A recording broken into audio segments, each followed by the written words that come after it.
জুলাই যোদ্ধাদের চেতনা ধারণ করে আগামীর বাংলাদেশ করবে সরকার। রংপুরে মুক্তিযুদ্ধ মন্ত্রী দিবস ঘিরে দেশ জুড়ে নানা আয়োজন। তালাকের অজুহাতে নাবালক সন্তানের ভরণ পোষণ এড়ানো যাবে না, রায় হাইকোর্টের। শিশুর স্বাধীন স্বতন্ত্র অধিকার দিতেই এমন নির্দেশনা।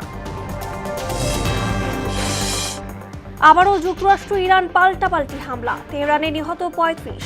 প্রতিপক্ষ শিগগিরই পরাজিত হবে দাবি ট্রাম্পের। এবং রুদ্ধশ্বাস জয়ে টানা দ্বিতীয়বার ফাইনালে আর্জেন্টিনা। গোল্ডেন বুট বলের লড়াইয়ে শীর্ষে মেসি, প্রিয় দলের জয়ে উচ্ছ্বসিত সমর্থকরা।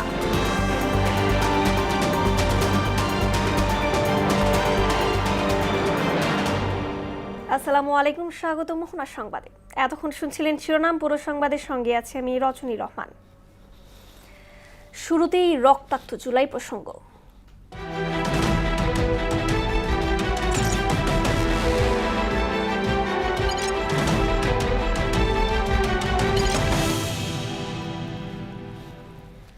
আজ জুলাই শহীদ দিবস।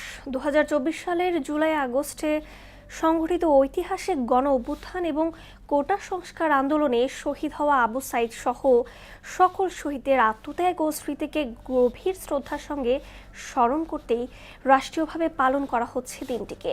2024-এর 16 জুলাই এক তপ্ত দুপুরে রংপুরের বেগম রোকেয়া বিশ্ববিদ্যালয়ের সামনে বুক পেতে দিয়েছিলেন আবু সাইদ। তার সেই আত্মদান স্তব্ধ করে দিয়েছিল পুরো জাতিকে আর জাগিয়ে তুলেছিল এক নতুন ইতিহাস। শফিউল করিমের সহায়তায় আরও জানাচ্ছেন মনিরুল ইসলাম। রংপুরের নিভৃত পল্লীর অতি সাধারণ পরিবারে জন্ম আবু সাইদের। শৈশবেই দারিদ্র্যকে দেখেছেন খুব কাছ থেকে, তবুও হার মানেননি। শিক্ষার আলোয় পরিবারকে করতে চেয়েছিলেন আলোকিত। ভর্তি হয়েছিলেন বেগম রোকেয়া বিশ্ববিদ্যালয়ে, কিন্তু কে জানতো স্বপ্নের এই বিদ্যাপীঠের সামনেই দিতে হবে প্রাণ। শান্ত আর অকুতভয় এই তরুণ নিজের জন্য নয়, জীবন দিয়েছিলেন লাখো বেকারের অধিকার আদায়ে। পুলিশের বুলেটের সামনে অবলীলায় পেতে দিয়েছিলেন প্রসারিত বুক, যেন বুকটা জুড়েই কলিজা। জুলাইয়ের এই দিনে ছাত্র জনতার আন্দোলন গতি পায়। এদিন আবু সাইদ ছাড়াও ছাত্রদল কর্মী ওয়াসিম সহ সারা দেশে 6 শিক্ষার্থী শহীদ হন। এতেই ক্ষোভে ফেটে পড়ে পুরো দেশ। জুলাই রূপ নেয় গণ অভ্যুত্থানে, ঠিক যেন জনবিস্ফোরণ। ভেদ ছিল না জাতি, ধর্ম, বর্ণ কিংবা বয়সের। দেশের বিভিন্ন এলাকায় বিক্ষোভ, সড়ক মহাসড়ক অবরোধ, কফিন মিছিল সহ দফায় দফায় সংঘর্ষের ঘটনা ঘটে। ব্যারিকেড ভেঙে শাহবাগে অবস্থান নেয় শিক্ষার্থীরা। আর সন্তান বিয়োগেও আক্ষেপ করেনি আবু সাইদের পরিবার। আক্ষেপ থাকবেই বা কেন, তারা যে শহীদের গর্বিত বাবা মা। তাদের শুধু একটিই চাওয়া, আবু সাইদের প্রত্যাশিত বৈষম্যহীন একটি বাংলাদেশ। যে জন্য আমার ছেলে জীবন দিল, সে বৈষম্য তো দূর হয়। সকলের অধিকার যাতে সমান থাকে বা সবাই শান্তিতে বসবাস করতে পারে, এটাই আমি চাই। এই গন্ডগোল আজ্ঞানি হয় না দেশক। আমার ছেলে বৈষম্যের তেমনি জীবন দিছে, আমার ছেলে বৈষম্য দূর করবে তেমনি বৈষম্য যেন দূর হয়। আবু সাইদ বৈষম্যহীন বাংলাদেশের এক অবিনশ্বর প্রতীক। তাই তো 16 জুলাই শহীদ দিবস হিসেবে পেয়েছে রাষ্ট্রীয় স্বীকৃতি। মনিরুল ইসলাম, মোহনা সংবাদ, ঢাকা। জুলাই আন্দোলনে ছাত্র জনতাকে হত্যাকারী ফ্যাসিস্টদের বিচার করার প্রত্যয় জানিয়েছেন মুক্তিযুদ্ধ বিষয়ক মন্ত্রী আহমদ আজম খান। গণতন্ত্রকে প্রাতিষ্ঠানিক রূপ দিতে সরকার কাজ করছে বলেও জানান তিনি। সকালে রংপুরে জুলাই স্মৃতিস্তম্ভে পুষ্পমাল্য অর্পণ শেষে এসব কথা বলেন মন্ত্রী। শফিউল করিম শফিকের তথ্যে আরও জানাচ্ছেন তাহসিন তারিন। জুলাই গণ অভ্যুত্থানের প্রথম শহীদ আবু সাইদের দ্বিতীয় শাহাদাত বার্ষিকী উপলক্ষে রংপুরের পীরগঞ্জ উপজেলার বাবনপুর গ্রামে কবর জিয়ারাত ও শ্রদ্ধা নিবেদন করেন নানা শ্রেণী পেশার মানুষ। আবু সাইদের আত্মার মাগফিরাত কামনায় দোয়া ও মোনাজাত করা হয়। কেন্দ্রীয় ছাত্রদল এবং এনসিপি নেতাকর্মী সহ পীরগঞ্জ উপজেলা জামায়াত ইসলামী আবু সাইদের কবর জিয়ারত করেন। পরে বেগম রোকেয়া বিশ্ববিদ্যালয়ের শিক্ষক, শিক্ষার্থী ও কর্মকর্তারা শহীদদের স্মৃতির প্রতি গভীর শ্রদ্ধা নিবেদন করেন। শহীদদের আত্মত্যাগের কথা স্মরণ করে জুলাই অভ্যুত্থানের চেতনাকে সমুন্নত রাখার প্রত্যয় ব্যক্ত করেন শ্রদ্ধা জানাতে আসা ব্যক্তিরা। রংপুরে জুলাই স্মৃতিস্তম্ভে পুষ্পমাল্য অর্পণের মধ্য দিয়ে শহীদ দিবসের কর্মসূচি শুরু করেন মুক্তিযুদ্ধ বিষয়ক মন্ত্রী আহমদ আজম খান ও প্রাণী সম্পদ প্রতিমন্ত্রী ফরহাদ হোসেন আজাদ। মুক্তিযুদ্ধ বিষয়ক মন্ত্রী বলেন, সরকারি দল ও বিরোধী দল মিলে দেশের গণতন্ত্রকে প্রাতিষ্ঠানিক রূপ দেওয়ার পাশাপাশি জুলাই সনদ অক্ষরে অক্ষরে বাস্তবায়ন করা হবে। ফ্যাসিস্টের প্রত্যেকটি দূষরকে আমরা আইনের আওতায় এনেছি, আনব এবং তাদের বিচার এমনভাবে দৃষ্টান্তমূলকভাবে করব যে সারা জাতি চিরকাল মনে রাখবে। আমরা আবু সাইদ ওয়াসিম আকরামের স্বপ্নকে বাস্তবায়ন করব, জুলাই সনদকে বাস্তবায়ন করব। 2024 সালের 16 জুলাই বৈষম্য বিরোধী ছাত্র আন্দোলনের সময় বেগম রোকেয়া বিশ্ববিদ্যালয়ের ইংরেজি বিভাগের শিক্ষার্থী আবু সাহিদ পুলিশের গুলিতে নিহত হন। তাহসিন তারিন, মোহনা সংবাদ। এই বিষয়ে আরো জানাতে বেগম রোকেয়া বিশ্ববিদ্যালয় থেকে যুক্ত হচ্ছেন সহকর্মী শফিউল করিম শফিক। শফিক, আবু সাইদের দ্বিতীয় শাহাদাত বার্ষিকী ঘিরে ক্যাম্পাসের চিত্র কেমন দেখছেন? সহপাঠীদের বক্তব্য কি জানাবেন আমাদের?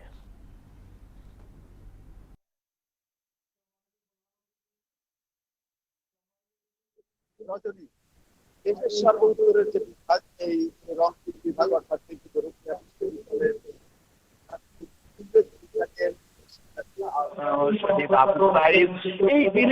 এই ক্যাম্পাসে কিন্তু তিনি আবু শহীদ চত্বর আছে, সেখানে পুলিশের পুলিশে তিনি কিন্তু নিহত হয়েছিলেন। এই যার কারণে তার বিষয়টি ছিল যে বৈষম্য বিরোধী আন্দোলন এবং বৈষম্য দূর করার জন্যই কিন্তু তার এই বিষয়টি ছিল, আন্দোলন ছিল। আজকে কিন্তু এই মৃত্যু বার্ষিকী ঘিরে কিন্তু অনেক আয়োজন করা হয়েছে। সকালে রংপুরের এলাকায় তার অর্পণ করা হয়, দোয়া মাহফিল করা হয় এবং এখন কিন্তু চলছে দিবস 2024 উপলক্ষে কিন্তু এখানে মুক্তিযুদ্ধ মন্ত্রণালয়ের যে মন্ত্রী মহোদয় আছেন আহমেদ মন্ত্রী মহোদয় আসছেন এবং এখানে কিন্তু পানি সম্পদ মন্ত্রণালয়ের যে মন্ত্রী তিনি সহ বেগম রোকেয়া বিশ্ববিদ্যালয়ের এবং রংপুর সিটি কর্পোরেশনের যে প্রশাসক আছেন তিনি সব প্রত্যেকেই এখানে বিভিন্ন শিক্ষার্থীরা কিন্তু এখানে আসছে এই জুলাই শহীদ দিবস উপলক্ষে। এখানে কিন্তু হাজারো ছাত্র ছাত্রীর শিক্ষার্থীদের মাঝে কিন্তু আজকের এই শহীদ দিবস পালিত হচ্ছে। সকালে কিন্তু শোক র্যালি হয়েছে এবং বেগম রোকেয়া বিশ্ববিদ্যালয়ে কিন্তু বিভিন্ন আলোচনা সভা এবং দোয়া মাহফিল এবং এখানে কিন্তু একটু আগে মন্ত্রী মহোদয় মুক্তিযোদ্ধা বিষয়ের যে মন্ত্রী আছেন আহমেদ আজম খান তিনি বলেছেন যে রংপুরে আর রংপুর শুধু নয় সারা দেশে কোনো বৈষম্য হবে না এবং রংপুরে এক টাকা হলেও বেশি বরাদ্দ আসবে এমন কথাই বলেছেন। এবং আরেকটি বিষয় বলে রাখি, আজকে কিন্তু বেগম রোকেয়া বিশ্ববিদ্যালয়ের যে শিক্ষার্থীরা আছে, আবু সাইদের যে বন্ধুরা আছে, তার সহযোদ্ধা সহকর্মীরা আছে, তারা কিন্তু আজকে এই আবু সাইদের বিভিন্ন স্মৃতি কিছু ভালো লাগা ভালোবাসার কথা তাদের মনে পড়ছে। আর এই দিন ব্যাপী কিন্তু তাদের এই আয়োজন শেষে কিন্তু তার বাবা মকবুল হোসেন তিনিও কিন্তু এই আয়োজনে অংশগ্রহণ করেছে। শুধু তাই নয়, আবু সাইদের বাবা মা এবং বড় ভাই বন্ধু এবং তার শিক্ষক সহ অনেকেই এই আয়োজনে অংশগ্রহণ করেছে। রজনী, এই ছিল শহীদ আবু সাইদের দিবসের সর্বশেষ তথ্য। জি, ধন্যবাদ শফিক আপনাকে। এদিকে গণ অভ্যুত্থানের প্রথম শহীদ আবু সাইদ ছাত্রদল কর্মী ওয়াসিম সহ সকল শহীদদের আত্মত্যাগকে স্মরণ করে সারা দেশে রাষ্ট্রীয়ভাবে পালন হচ্ছে জুলাই শহীদ দিবস। সকালে বরগুনা, নওগাঁ, ঝালকাঠি, বান্দরবানে নানা কর্মসূচির মধ্য দিয়ে যথাযোগ্য মর্যাদায় দিবসটি পালন করা হয়। এ সময় জাতীয় পতাকা উত্তোলন, শহীদদের স্মরণে পুষ্পস্তবক অর্পণ, আলোচনা সভা, দোয়া মোনাজাত এবং জুলাই আন্দোলনের শহীদদের স্মৃতিচারণ করা হয়।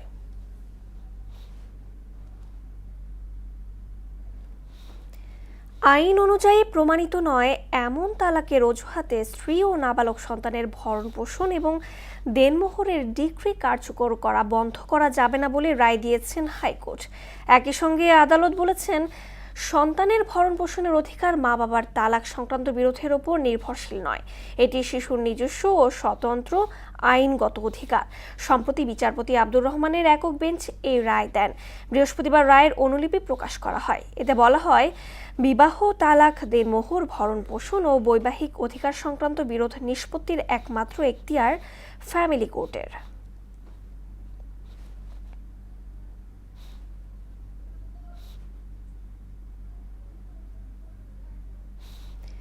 বর্ষা শুরু হতেই বাড়ছে ডেঙ্গুর প্রকোপ। আক্রান্তের ঊর্ধ্বমুখী চাপে রাজধানীর হাসপাতালগুলো। জ্বর, শরীরে তীব্র ব্যথা, বমি ভাব সহ নানা উপসর্গ নিয়ে ভর্তি হচ্ছেন রোগীরা। এতে আতঙ্কে রয়েছে রোগী ও স্বজনরা। সাধারণ মানুষের অভিযোগ, ডেঙ্গু নিয়ন্ত্রণে কার্যকর ও টেকসই উদ্যোগের ঘাটতি থাকায় প্রতি বছরই চোখ রাঙায় রোগটি।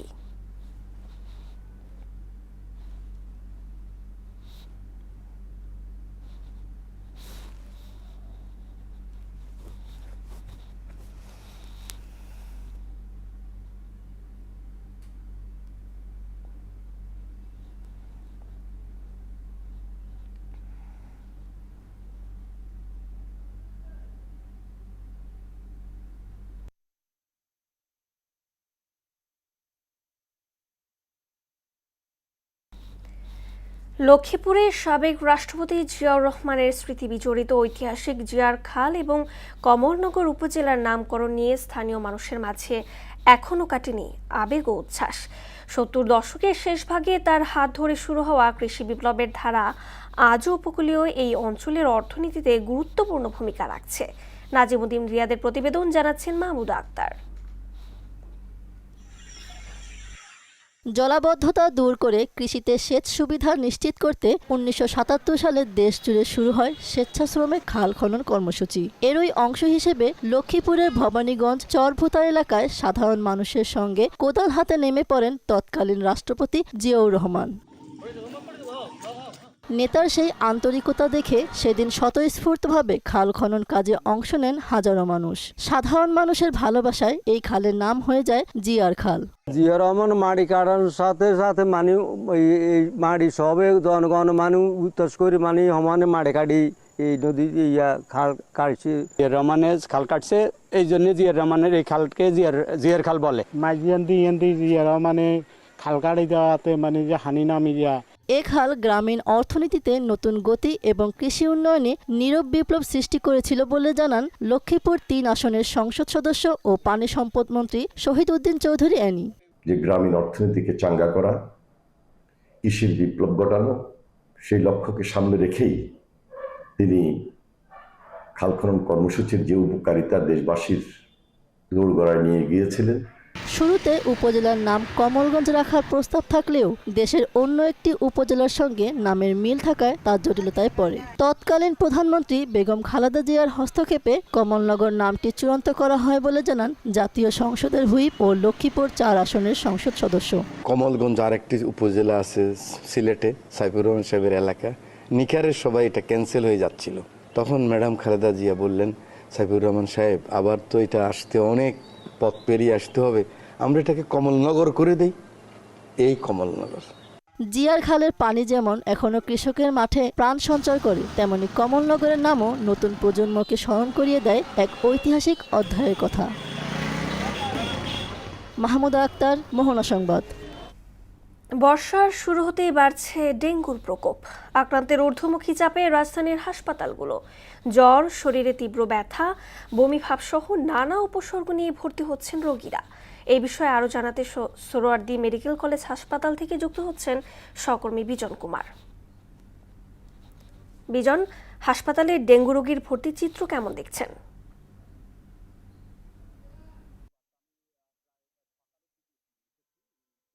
রজনী, আপনাকে ধন্যবাদ। আমি প্রায় সকালের দিকে এখানে এসেছি এবং এখানকার নার্স যারা রয়েছেন তাদের সাথে কথা বলেছি, একই সঙ্গে এখানকার যে ডাক্তার চিকিৎসকরা রয়েছেন তাদের সাথেও কিন্তু আমি কথা বলেছি এবং এই হাসপাতালটির গতকালকের একটি রিপোর্ট রয়েছে 15 তারিখের, এবং এই 15 তারিখের রিপোর্ট অনুযায়ী যেটি রয়েছে সেখানে বলা হয়েছে যে 14 থেকে 15 তারিখ অর্থাৎ 24 ঘন্টায় 34 জন রোগী ভর্তি হয়েছেন ডেঙ্গু রোগের উপসর্গ নিয়ে। একই সঙ্গে একই সময়ের ব্যবধানে প্রায় 25 জন রোগী তারা কিন্তু আপনার হলো যে ছুটি নিয়ে বাড়ি গেছেন এবং আপনার হলো যে বর্তমান রোগীর সংখ্যা প্রায় 128 জন, একদম অর্থাৎ 128 জন রোগী তাদের শয্যার মধ্যে রয়েছে। আমার পিছনেই আপনি কিন্তু হাসপাতালটি অত্যন্ত ব্যস্ততম একটি হাসপাতাল এবং আপনি লক্ষ্য করবেন যে রোগীর কিন্তু আসা যাওয়া এই মুহূর্তে লেগেই রয়েছে। আমরা যখন এই এবং বর্ষা মৌসুমের পরেই আসলে এই ডেঙ্গু রোগের যে প্রকোপটা প্রতি বছরই বাড়ছে, এই নিয়ে কিন্তু তাদের রোগীদের মধ্যে কিন্তু একটি ক্ষোভ রয়েছে। তারা কিন্তু একটি বিষয় বলছেন যে বিগত সরকার, অন্তর্বর্তী সরকারের অভিযোগ টেনে তারা কিন্তু বলেছেন যে হাম রোগের প্রকোপটি কিন্তু বেড়েছে। একই সঙ্গে প্রতি বছরেই কিন্তু এই যে ডেঙ্গুর যে প্রকোপ সেটি কিন্তু বেড়েই যাচ্ছে এবং কার্যকরী এবং টেকসই সমাধান না থাকায় তারা কিন্তু ক্ষোভটি প্রকাশ করেছেন এবং এর ধারাবাহিকতায় তারা একটি কথা বলেছেন যে বর্তমান সরকারের কাছে তাদের একটি দাবি রয়েছে যে টেকসই অতীতের যে অভিজ্ঞতাগুলো রয়েছে সেগুলো কিন্তু আলোকে কিন্তু এবছর তারা ডেঙ্গুর একটি টেকসই সমাধান চান। রজনী, আমি আপনাকে যেমনটি বলছিলাম যে 15 তারিখের রিপোর্টটি এই হাসপাতালের এবং একই তারিখের স্বাস্থ্য অধিদপ্তরের যে রিপোর্টটি রয়েছে সেখানে কিন্তু বলা হয়েছে যে গত 24 ঘন্টায় অর্থাৎ 15 তারিখের রিপোর্ট অনুযায়ী 24 ঘন্টায় 391 জন আপনার হলো যে ডেঙ্গুতে আক্রান্ত হয়েছেন এবং তারা একটি বিষয় বলছেন যে তাদের মধ্যে রয়েছে যে তারা চাচ্ছেন যে টেকসই একটি সমাধান। এবং রজনী, এই বিষয়টি নিয়ে ডাক্তারদের সাথে আমি যখন কথা বলেছিলাম তারা একটি বলেছেন যে সাধারণ মানুষকেও আসলে সচেতন হতে হবে। একই সঙ্গে স্বাস্থ্য অর্থনীতিবিদ যারা রয়েছেন যে ডেঙ্গুর রোগের যে ওষুধটি রয়েছে সেই ওষুধটি কিন্তু গুণগত মান পরীক্ষা করতে হবে। এই ছিল রজনীর সর্বশেষ পরিস্থিতি সোহরাওয়ার্দী হাসপাতাল থেকে। জি, ধন্যবাদ বিজয় আপনাকে। আন্তর্জাতিক খবর। টানা পঞ্চম দিনে গড়ালো ইরানের উপর মার্কিন হামলা। তেহরানের প্রতিরক্ষা ব্যবস্থা ও ক্রুজ ক্ষেপণাস্ত্র সংক্রান্ত স্থাপনায় আক্রমণ চালিয়েছে ওয়াশিংটন। কয়েকদিনের হামলায় ইরানে নিহত হয়েছে 35 জন। মার্কিন আগ্রাসনের জবাব দিচ্ছে ইরানও। কুয়েত ও বাহরাইনের অবস্থিত যুক্তরাষ্ট্রের স্থাপনায় হামলার দাবি করেছে দেশটি। এদিকে পাল্টাপাল্টি হামলার মধ্যেই ট্রাম্প বলেন ইরান খুব শিগগিরই পরাজিত হবে। ঐশী আলমের টেক্সট রিপোর্ট। ইরানের গ্রেটার টুর্ম দ্বীপে উপকূলীয় প্রতিরক্ষা ব্যবস্থা ও ক্রুজ ক্ষেপণাস্ত্র সংক্রান্ত স্থাপনায় নতুন করে হামলা চালিয়েছে যুক্তরাষ্ট্র। রাজধানী তেহরান সহ অন্তত 5টি শহরে একের পর এক বিস্ফোরণের খবর মিলেছে। ওয়াশিংটনের দাবি, হরমুজে বাণিজ্যিক জাহাজে হামলা চালানোর ক্ষেত্রে ইরানি সক্ষমতা দুর্বল করতেই এমন হামলা চালানো হয়েছে। এদিকে হরমুজ প্রণালী নিয়ে আবারও কঠোর অবস্থান নিয়েছে ইরান। তারা বলছে যুক্তরাষ্ট্র শর্ত না মানলে বিশ্বের অন্যতম গুরুত্বপূর্ণ এই সমুদ্রপথ বন্ধই থাকবে। গেল 24 ঘন্টায় অনুমতি ছাড়া হরমুজ দিয়ে যাওয়ার চেষ্টা করা 2টি জাহাজকে লক্ষ্য করে সতর্কবার্তা হিসেবে গুলি চালিয়েছে Islamic Revolutionary Guard Corps IRGC। এছাড়া কুয়েত ও বাহরাইনে মার্কিন বাহিনীর রাডার ও প্রতিরক্ষা স্থাপনায় হামলার দাবি করেছে তেহরান। সেনাবাহিনীর দাবি, অপারেশন লাইটনিং নামে পরিচালিত পাল্টা হামলার 10ম ধাপে এমন পদক্ষেপ নেওয়া হয়েছে। এতে মার্কিন প্যাট্রিয়ট প্রতিরক্ষা ব্যবস্থা এবং জ্বালানি ট্যাঙ্ক ক্ষতিগ্রস্ত হয়েছে। এসব পাল্টাপাল্টি হামলার মধ্যে মার্কিন প্রেসিডেন্ট ডোনাল্ড ট্রাম্প বলেন ইরান খুব শিগগিরই পরাজিত হবে। সেই সঙ্গে তেহরান সমঝোতায় আসতে চায় বলেও দাবি করেন তিনি। তবে তিনি এ বিষয়ে সিদ্ধান্ত নেবেন কিনা তা আরও পরে স্পষ্ট হবে। ঐশী আলম, মোহনা সংবাদ। পাবনার সদর উপজেলার আতাইকুলায় বাস ও অ্যাম্বুলেন্সের সংঘর্ষে 3 জন নিহত হয়েছে। এ ঘটনায় আহত হয়েছে 4 জন। সকাল 7:30টার দিকে পাবনা ঢাকা মহাসড়কের সদর উপজেলার এই দুর্ঘটনা ঘটে। পুলিশ ও স্থানীয় সূত্রে জানা যায়, রাজশাহী মেডিকেল কলেজ হাসপাতাল থেকে একটি শিশুর মরদেহ নিয়ে সাথিয়ার উদ্দেশ্যে রওনা হয় একটি অ্যাম্বুলেন্স। পরে পাবনা এক্সপ্রেস বাসের সঙ্গে মুখোমুখি সংঘর্ষ হয়। এতে অ্যাম্বুলেন্সটি দুমড়ে মুচড়ে যায়। চট্টগ্রামের বোয়ালখালী উপজেলার কনফিডেন্স লবণ কারখানায় অগ্নিকাণ্ডে 10 শ্রমিক দগ্ধ হয়েছেন। তাদের চট্টগ্রাম মেডিকেল কলেজ হাসপাতালের বার্ন ইউনিটে ভর্তি করা হয়েছে। দগ্ধদের মধ্যে 6 জনের অবস্থা আশঙ্কাজনক বলে জানান চিকিৎসকরা। বেলা 11টার দিকে এই অগ্নিকাণ্ডের ঘটনা ঘটে। চমেক হাসপাতাল পুলিশ ফাঁড়ি সূত্রে এসব তথ্য জানা যায়। কক্সবাজারের চকরিয়া, মাতামুহুরী ও পেকুয়া উপজেলার সার্বিক বন্যা পরিস্থিতির উন্নতি হয়েছে। পানি নেমে যাওয়ার সঙ্গে সঙ্গে ভেসে উঠছে ক্ষয়ক্ষতির চিহ্ন।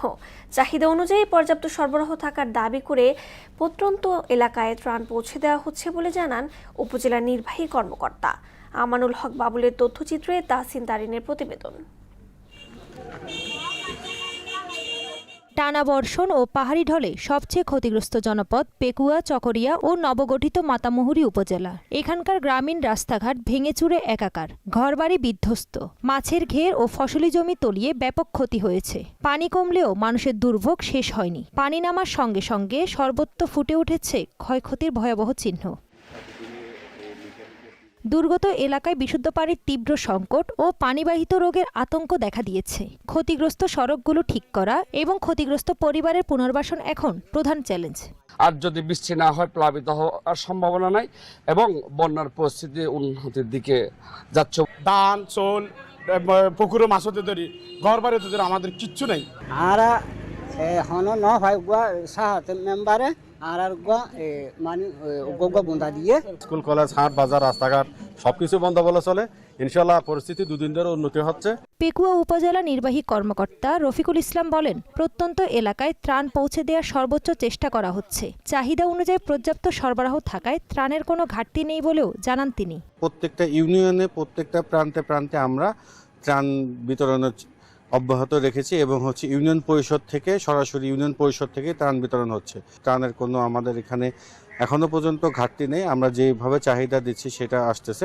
এদিকে জেলা প্রশাসনের দেয়া সবশেষ হিসেবে বন্যা ও পাহাড় ধসে কক্সবাজারে প্রাণ হারিয়েছেন ৩২ জন এবং জেলার ৭০টি ইউনিয়নের প্রায় ৪৯% এলাকা ক্ষতিগ্রস্ত হয়েছে। তাহসিন তারিন, মোহনা সংবাদ। শেষ করব মোহনা সংবাদ, যাবার আগে শিরোনামগুলো আরো একবার।